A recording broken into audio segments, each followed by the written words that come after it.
C'est grâce à vos dons volontaires et réguliers que nous pouvons faire ce travail.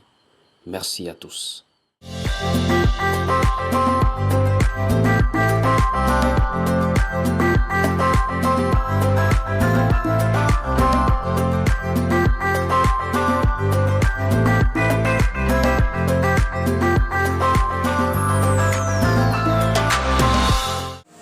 Alors bien le bonjour.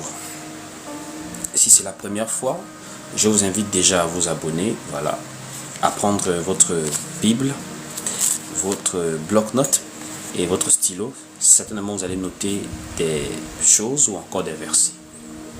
Alors ce matin, je voudrais t'adresser une pensée du Seigneur conformément au texte biblique dans le livre de Proverbes. Vous savez, hier j'étais invité à un mariage. C'était un mariage d'une sœur et d'un frère, un jeune couple qui se sont unis, voilà, non seulement devant les parents, à la mairie, mais également, ils ont fait ce qu'on appelle le mariage religieux. Et j'étais surpris, en fait, parce que ces gens, en fait, disent persévérer dans la saine doctrine.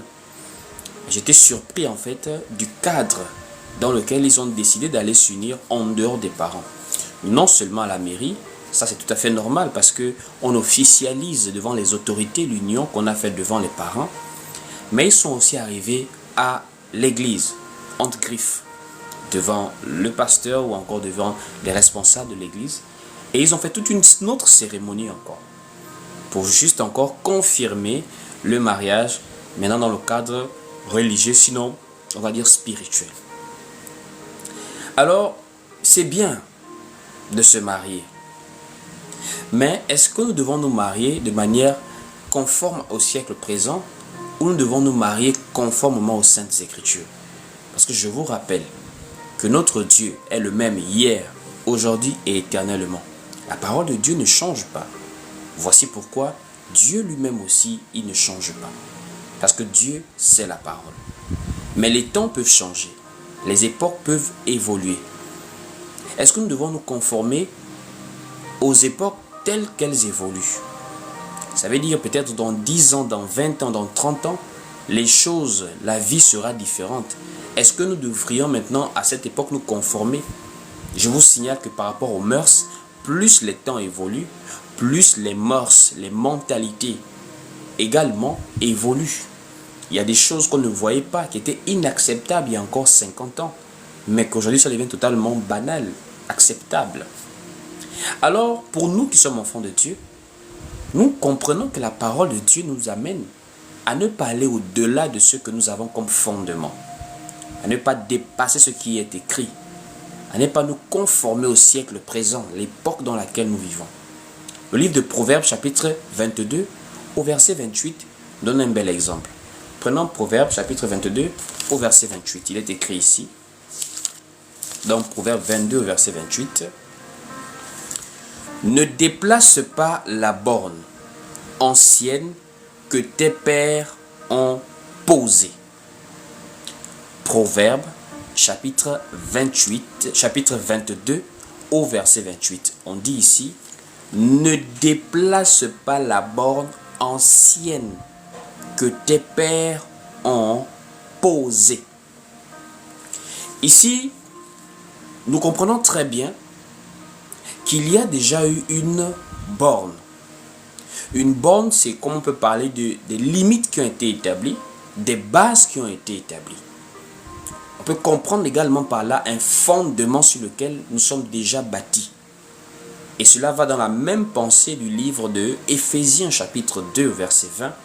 La parole dit là-bas, vous avez été édifiés sur le fondement des apôtres et des prophètes, Jésus-Christ étant la pierre angulaire. Quand nous comprenons cela, rapidement nous avons cette pensée à comprendre que quand nous rentrons dans les choses de Dieu, on ne rentre pas comme nous voulons en fait. selon notre manière de concevoir les choses. De nos jours, vous allez remarquer, la majorité des personnes qui vont dans des églises ont une conception personnelle de Dieu. J'ai discuté récemment avec une personne qui m'avait contacté depuis TikTok ici et nous avons échangé sur WhatsApp. Et la personne me dit, tu sais, la première des choses, c'est ta relation avec Dieu, avant l'enseignement même qui arrive. Elle dit, la première des choses qui compte, c'est ta relation avec Dieu, avant même qu'on t'enseigne. Parce que c'est le fait d'avoir une relation avec Dieu qui te permet de recevoir l'enseignement. Et je pense que plusieurs personnes peuvent être d'accord avec elle. Ça veut dire que chacun essaie d'abord de tisser une relation avec Dieu avant d'écouter même la parole. Voici pourquoi beaucoup vont vous dire, moi personne ne m'a prêché la parole. Je me suis converti, je me suis repenti de moi-même à la maison et je suis parti à l'église. Donc il n'y a pas un pasteur qui m'a amené à l'église. Mais ce que vous dites là, est-ce que vous réalisez que ça contredit même la parole du Seigneur Jésus-Christ? Puisque la parole nous dit, dans le livre de 2 Corinthiens, chapitre 5, à partir du verset 18, que Dieu, étant en Jésus-Christ, a voulu réconcilier le monde avec lui-même. Donc, Dieu ne peut pas directement te toucher sans passer par Jésus-Christ. Voici pourquoi Jésus est le. Il n'est pas un chemin, il est le chemin, la vérité et la vie. En précisant que nul ne vient au Père que par lui. Ça veut dire qu'on ne peut pas être dans nos maisons et subitement avoir une propre conviction à vouloir adorer Dieu d'une telle manière sans passer par Jésus-Christ. Or, Jésus-Christ, c'est la parole.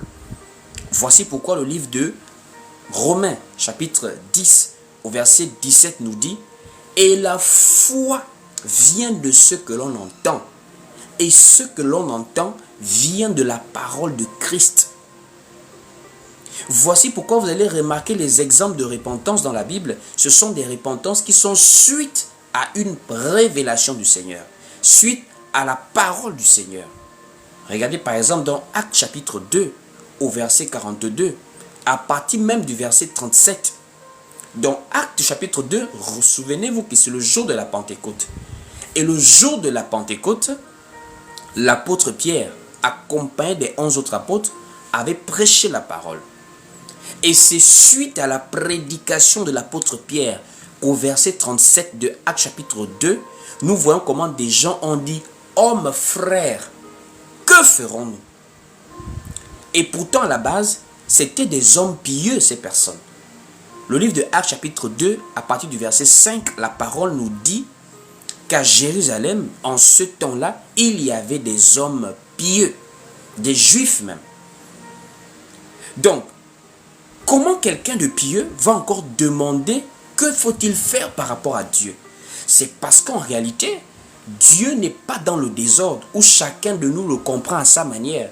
C'est comme nous sommes dans une salle de classe et chaque élève a sa façon de pouvoir travailler sans tenir compte de l'enseignement donné par le professeur. Ceci n'est pas normal, c'est du désordre. Il y a une ligne directrice qui est donnée à l'ensemble des élèves par rapport à l'enseignant qui se tient devant eux.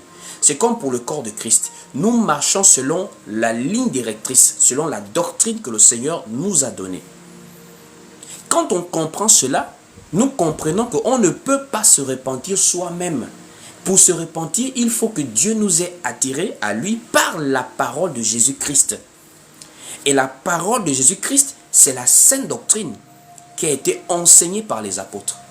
D'où le livre de Actes chapitre 2 au verset 42 maintenant nous dit, ils, les disciples, persévéraient dans l'enseignement des apôtres. Cet enseignement qui était la sainte doctrine qui faisait persévérer les frères et sœurs dans la voie du Seigneur. Ça veut dire concernant la vie du chrétien, concernant sa manière de se comporter, sa manière de se vêtir et tout ce qui est relatif à la vie sur terre pendant que nous persévérons encore en attendant la promesse du départ de l'église de la terre, nous devons avoir pour absolu dans notre vie la doctrine du Seigneur. Et ce, dans tous les aspects de notre vie. Comment peut-on arriver au niveau de se marier selon ses propres pensées? Parce que ni dans la Bible, ni même dans les traditions, pour parler un peu comme les Africains, nous ne reconnaissons certaines choses dans le mariage actuel. Déjà, le mariage se fait devant les parents. C'est le père qui donne sa fille en mariage. Et même l'apôtre Paul enseigne ça dans le cadre de l'église. Deux personnes ne se croisent pas en route et décident de se marier n'importe comment. C'est la fille de quelqu'un. Et l'homme part demander de prendre auprès du père, parce que c'est le père qui donne sa fille. Depuis l'Ancien Testament, ce qu'on appelle l'Ancien Testament, les livres de Genèse par exemple, où nous voyons plusieurs cas de mariage où le père a libéré la fille pour qu'elle aille vers l'homme, à l'exemple de Genèse chapitre 24, avec Rebecca qui a été prise par Bethuel, Eliezer plutôt, l'envoyé d'Abraham pour chercher une femme à Isaac. Nous avons aussi l'exemple de Jacob qui est allé vers Laban pour prendre Léa et Rachel. Et l'apôtre Paul le dit également dans le livre de 1 Corinthiens chapitre 7. Et je voudrais qu'on lise ensemble. 1 Corinthiens chapitre 7. 1 Corinthiens chapitre 7. Nous sommes ici à partir du verset 36. 1 Corinthiens chapitre 7 au verset 36. Il est écrit ici: si quelqu'un regarde comme déshonorant pour sa fille de dépasser l'âge nubile et comme nécessaire de la marier, qu'il fasse ce qu'il veut, il ne pêche point qu'on se marie. Donc si quelqu'un, c'est un homme qui donne sa fille, donc le mariage, et c'est la même chose qu'on peut regarder également dans nos réalités en fait. Chez nous les Africains, pour parler ainsi, mais c'est auprès des parents qu'on fait le mariage. L'état civil est arrivé bien après. Ainsi, on ne peut pas dire que tant que des gens ne sont pas encore arrivés à la mairie, ils ne sont pas encore mariés. Puisque la mairie, il y a à peine quelques siècles là que la mairie a commencé, ou encore que l'état civil a commencé à légaliser les unions. Donc avant que l'état civil n'arrive, on peut dire que nos parents n'étaient pas mariés. Ça n'a rien à voir. Et quelqu'un va dire, oui, soyez soumis aux autorités. Effectivement, le fait d'aller légaliser une union montre qu'on se conforme aux lois étatiques dans les pays où nous vivons. Mais ça ne veut pas maintenant dire qu'on doit maintenant changer la définition ou encore changer même l'essence de quelque chose.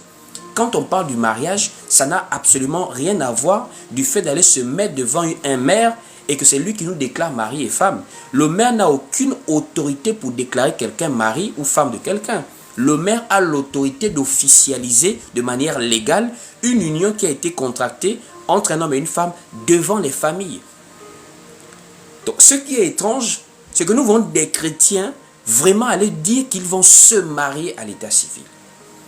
Avec tout ce qui va avec de nos jours. Des robes blanches et beaucoup de choses. Donc, ça montre que les gens déplacent la borne ancienne que les pères ont posée. Les gens dépassent le fondement. Parce que le fait déjà de conditionner, le fait de dire qu'on ne peut pas déjà profiter du mariage tant qu'on n'est pas passé par chez le maire, ça déplace déjà même la définition du mariage. Ça change déjà l'aspect du mariage. Et là déjà, nous sommes déjà en contradiction avec la parole du Seigneur. Le mariage est une institution divine. Le mariage n'est pas une institution d'homme. Voici pourquoi c'est même inscrit dans la conscience collective des peuples. L'autre aspect qui est encore beaucoup plus surprenant, c'est le mariage religieux. Alors là, nous sommes tombés dans le verset d'Apocalypse qui dit de ne pas aller même au-delà de ce qui est écrit. Et je voudrais qu'on lise ensemble le livre d'Apocalypse chapitre 22 à partir du verset 18. Apocalypse chapitre 22 à partir du verset 18, il est écrit ici: je le déclare à quiconque entend les paroles de la prophétie de ce livre. Si quelqu'un y ajoute quelque chose, Dieu le frappera des fléaux décrits dans ce livre. Et si quelqu'un retranche quelque chose des paroles du livre de cette prophétie, Dieu retranchera sa part de l'arbre de vie et de la ville sainte décrits dans ce livre. Ici, c'est-à-dire, je ne sais pas même comment les gens ont commencé à faire de ça quelque chose dans l'église en fait. Une pratique, une doctrine dans l'église, le fait de se marier devant les responsables à l'église. Ceci n'est même pas dans la Bible en fait. Puisque l'église n'est pas là pour marier les gens. L'église est le moyen par lequel nous avons accès à Dieu. L'église, c'est la porte des cieux. Pourquoi? Mais c'est parce que la maison de Dieu qui est l'église a été identifiée pour la première fois, par exemple, dans le livre de Genèse, chapitre 28, à partir du verset 16.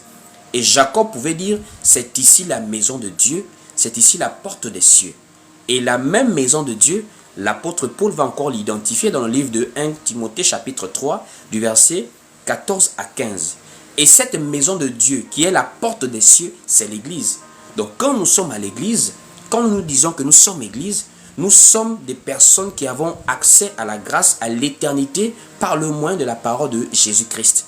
C'est pour le salut de nos âmes que nous persévérons en tant qu'église. Le mariage est quelque chose qui est relatif aux besoins de la chair. Et ce n'est pas doctrinal d'aller se mettre devant un responsable spirituel pour dire qu'il nous déclare. Le pasteur n'a aucune autorité biblique de déclarer des gens mariés et femmes. Donc comment des gens se revendiquent être des enfants de Dieu, des chrétiens, persévérer dans la sainte doctrine et font des choses, pratiquent des choses qu'ils ne peuvent pas eux-mêmes justifier par rapport à l'enseignement apostolique. Ça montre très clairement que les bornes ont été déplacées. Voici pourquoi ce matin, je voulais t'exhorter, je voulais t'enseigner à ne pas déplacer les bornes. Restons dans ce qui est doctrinal par rapport à ce que Jésus-Christ a enseigné et qui a été relayé par les apôtres du Seigneur. Voici pourquoi la parole est claire. Nous, Église, nous avons été édifiés, nous avons été bâtis sur le fondement des apôtres et des prophètes. Pas le fondement des autorités dans lesquelles nous sommes, des pays dans lesquels nous sommes. Les Américains aujourd'hui, dans certains États, ont légalisé l'homosexualité, même jusqu'à dans l'Église. Les Européens aujourd'hui, il y a des homosexuels qui sont des pasteurs. Ça, ce sont les autorités des pays.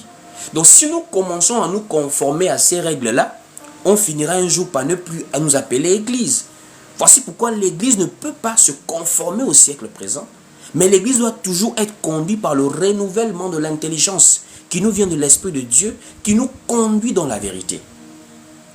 Donc vraiment, que Dieu te bénisse. C'était quelques minutes d'exhortation pour te laisser avec une pensée du Seigneur. En tout ce que tu fais, cherche toujours à rester conforme à ce que la Sainte Doctrine donne comme enseignement. C'est ce que l'apôtre Paul pouvait dire à Tite. Dis les choses qui sont conformes à la Sainte Doctrine. Vraiment que Dieu vous bénisse. Pour plus d'édification, suivez-nous sur Facebook, YouTube, TikTok et Instagram. Que Dieu vous bénisse.